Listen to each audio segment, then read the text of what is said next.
Estamos absolutely live e vamos celebrar os 50 anos de LA Woman em 2021.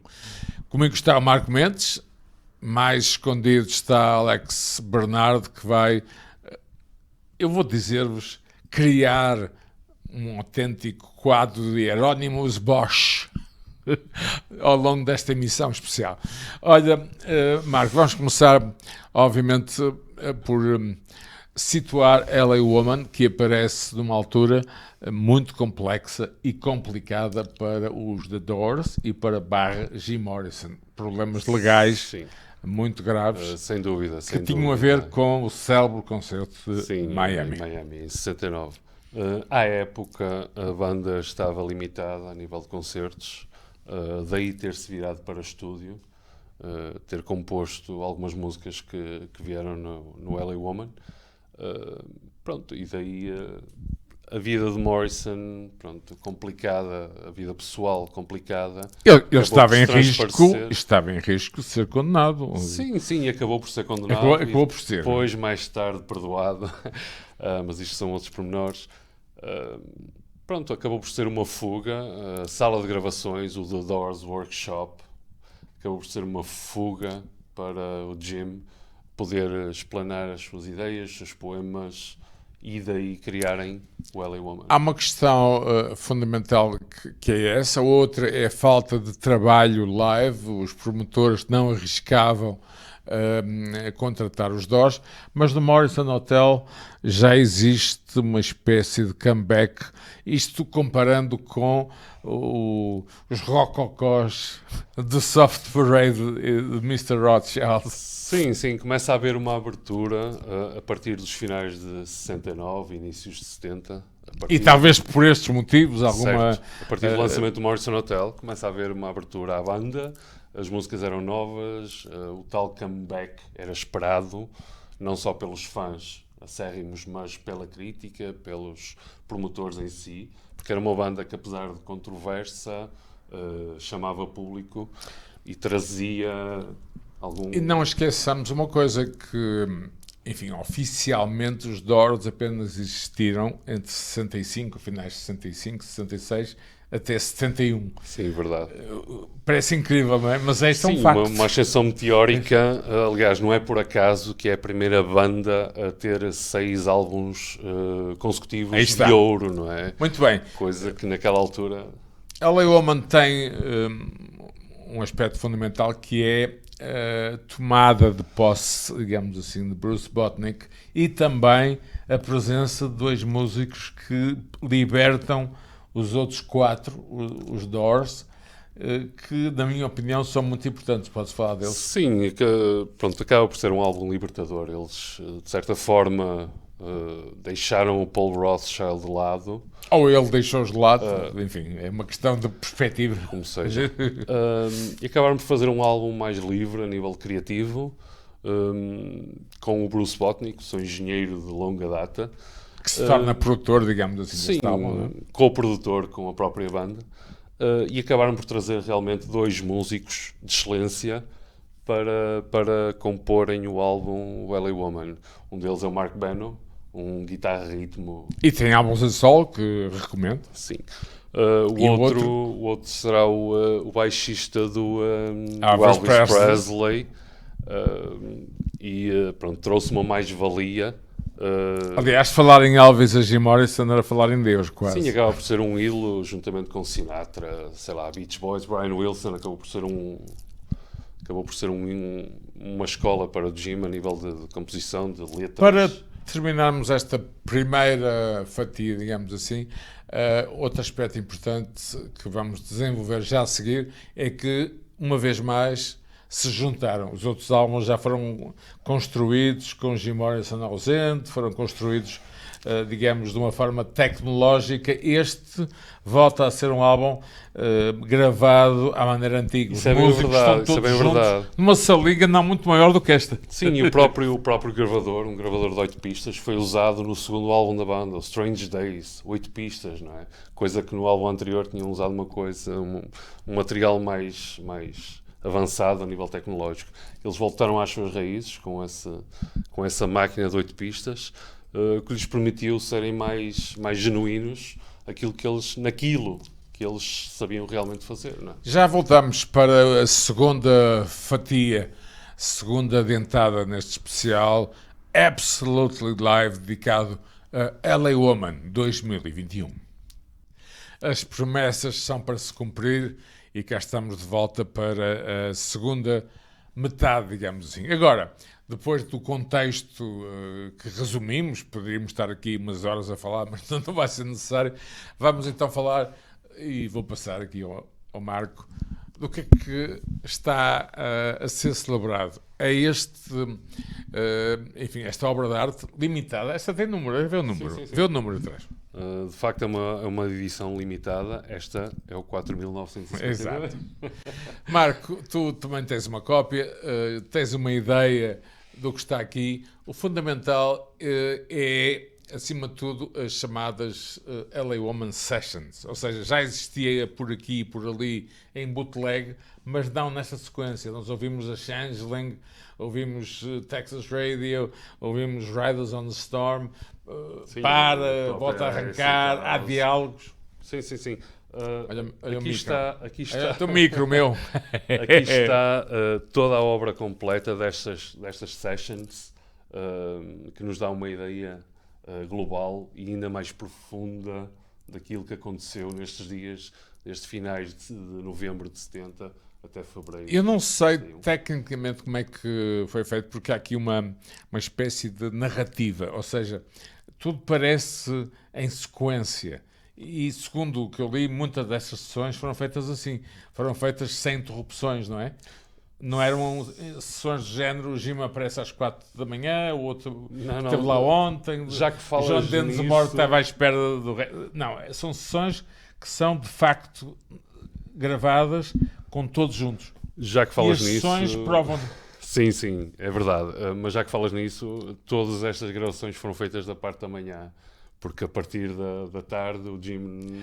é o chamado antes e depois do almoço. Acabava por fugir para a cidade. No entanto, até o dia os problemas com o álcool foram mais graves nas gravações anteriores do que neste. Apesar de tudo, ele estava mais focado neste álbum. Talvez a pressão que existia da editora, talvez, não sei, do próprio produtor, do Rothschild. O ambiente já descrevemos, Doors sim. Workshop, digamos assim, não é? Sim. Que eu conheci, mas não já não era... Hoje é curiosamente uma casa de cachorros quentes. Sim. Mas há lá uma placa. Eles voltaram à casa-mãe, que era onde realmente o Jim se sentia confortável. Perto da Electra. Perto da Electra. Onde ele tinha Alta Ciénaga Motel. Ficava do outro lado da rua. Aquela sequência de lugares marcantes. Era o sítio onde ele tinha um sofá, onde podia acabar as gravações e descansar e dormir. E pirar-se para a Alta Ciénaga, onde eu tive essa felicidade. Era essa liberdade que fazia com que o Jim fosse uma pessoa mais solta e que nos trouxe este tipo de gravações. Existe de facto hoje em dia, e para terminar o bloco 2, uma indústria, digamos, arqueológica pop. Mas se existe, ainda bem, porque temos aqui acesso mais amplo, mais público, a coisas que estavam no segredo dos deuses, no segredo... Sim, o próprio... Enfim, que alguns já levaram para o outro lado, não é? Talvez. O próprio engenheiro Bruce Botnick, co-produtor do álbum, que ainda está vivo? Ele acabou por dizer que ouviu coisas nestas gravações que não tinha ouvido na altura, por isso acaba por ser uma redescoberta do som da banda... diferente daquela que conhecemos. E é um belo presente de Natal, acredito. E fundamental não é, e para terminar o bloco 2, a reescuta ou, se quiserem, o remastering da LA Woman, o álbum, mas sim muito mais as versões, especialmente uma de Riders on the Storm, que dura para aí 20 minutos, tem realmente momentos preciosos para fãs de música, mas particularmente para os fãs dos Doors. Já voltamos para o bloco 3, onde vamos fazer um bocado de futurologia. Jim Morrison vai para Paris, a história já é conhecida, mas vamos falar um pouco disso e, acima de tudo, imaginar o que poderia ter sido a vida dos The Doors se Jim Morrison regressa a Los Angeles, como eventualmente estaria previsto. Será que ele está no Botsuana ou de República Centro-Africana? Não sei. Marrocos, talvez. Olha, da Polícia Ibérica, sei lá. Já Quem voltamos. sabe? Estamos absolutely live. Terceira e deliciosa e nutritiva fatia deste Absolutely Live, programa especial que dedicamos à nova edição de LA Woman. Marco, já sabemos a história, Paris, enfim, o Jim tem consciência que o álbum está a funcionar supimpamente no mercado discográfico norte-americano, no tal telefonema que faz a Densmore, que ele confirma. Sim, né? sim. De facto, ele em abril de 71, já em Paris, acaba por ligar ao John a saber como é que decorriam as vendas do álbum. Ou seja, havia aqui uma preocupação, entre aspas, de como estaria a correr a aceitação do público do último álbum. E a ideia de um possível futuro, ou seja, nenhum dos Doors, ninguém do Office, Sugarman e outros estavam convencidos que Jim ficaria para toda a vida em Paris, ou seja, era uma fase e voltaria a Los Angeles certo, a ideia para regressar aos Doors anos 70. Né? A ideia geral seria essa, seria criar um lançamento para a banda por si, para os anos 70, adotando um novo estilo musical, talvez uns blues mais tecnológicos. Por isso, daí o telefonema do... Eu faço a Jim. pergunta, isto é futurologia, ficção científica, o que teria sido a carreira dos Doors se Jim Morrison tivesse regressado e, enfim, tudo isto é sci-fi, mas para ti, a tua perspectiva como fã dos Doors, qual seria a direção? Assim? Eu pessoalmente sigo muito as palavras dele, e ele inclusive deu uma entrevista à PBS em que falava do futuro da banda, Música eletrónica, futuro da música, exatamente. etc. Eu vi essa entrevista. Por isso, talvez passasse por uma fase mais eletrónica, nunca esquecendo a parte poética dele próprio. Ou seja, talvez um spoken poetry album, coisa que veio a acontecer no final dos anos 70 com o American Prayer. É um facto. Talvez passasse por aí. Imaginar o futuro dos Doors nos anos 70 com Jim Morrison é uma questão que cabe à imaginação de cada um. Sim, sim. Não é? Foi o que foi e, portanto, não há nada a fazer.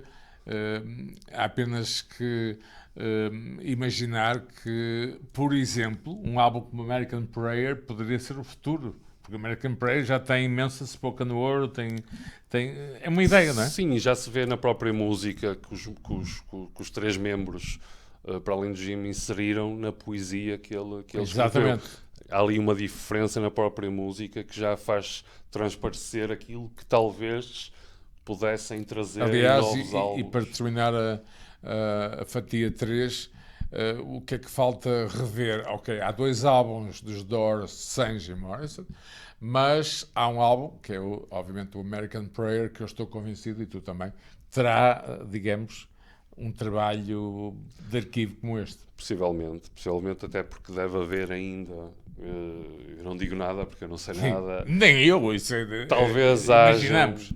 Talvez hajam gravações ainda não ouvidas, material por si que nos trará uma nova... A ouvir, vamos... prenda daqui a uns anos, talvez, não sei. Este foi o NACO 3, já voltamos para terminar este especial Absolutely Live, dedicado a LA Woman 2021. Estamos quase a terminar este Absolutely Live, dedicado a LA Woman Caixa, edição 2021. Tu gostas muito de Acid House, não é? Gosto.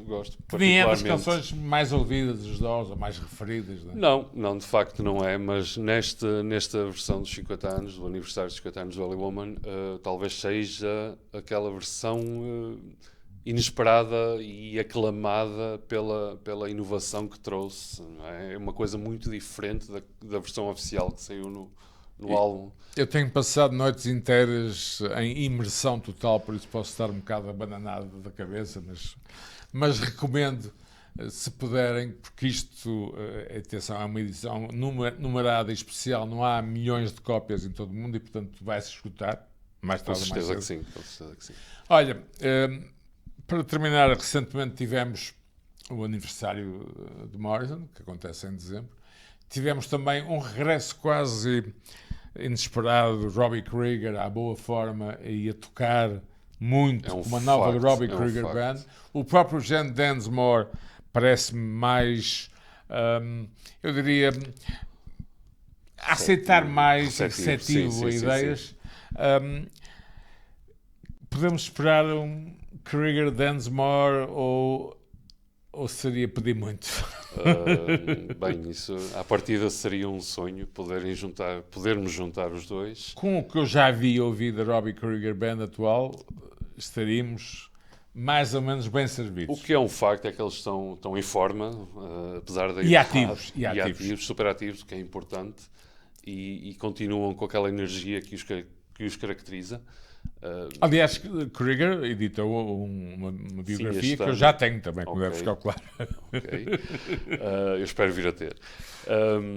Mas o que é facto é que no último dia 8, por isso anteontem, fizeram um concerto no Whisky a Go-Go. Oh, man.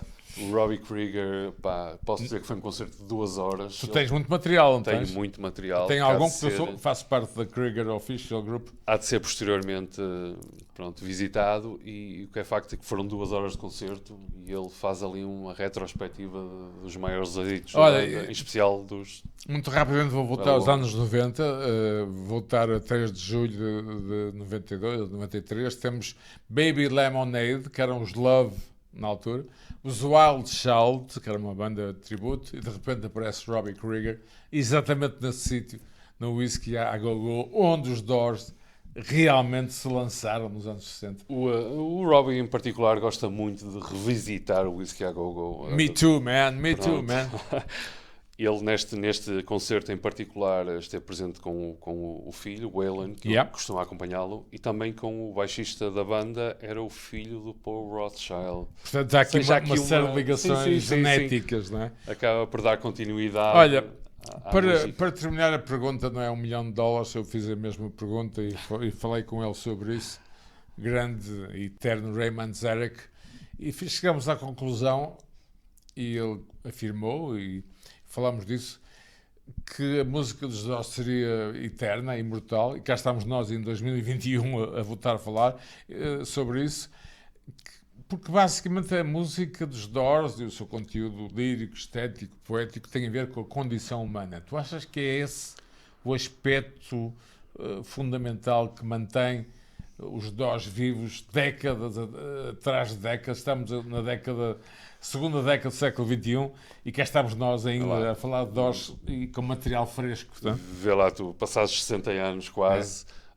há aqui uma conjugação entre as letras, os poemas do Jim e a própria música dos músicos, os restantes 3 músicos, e é essa ligação entre eles os 4 que talvez crie este magnetismo com o público que faz com que ainda estejamos aqui. Olha, Marco, vamos por este túnel abaixo? Vamos por aqui? Vamos embora? Vamos por aí? Malta, tchau. A gente vai entrar no túnel do tempo e vamos estar algures em 67 no Sunset Boulevard, no Whisky a Go-Go, com os Love, com Van Morrison e outros. Também, da FIM. Malta, espero que tenham gostado. Foi um especial chamado Absolutely Live com Alexandre Bernardo, Marco Mendes e Álvaro Costa. Break on through to any side.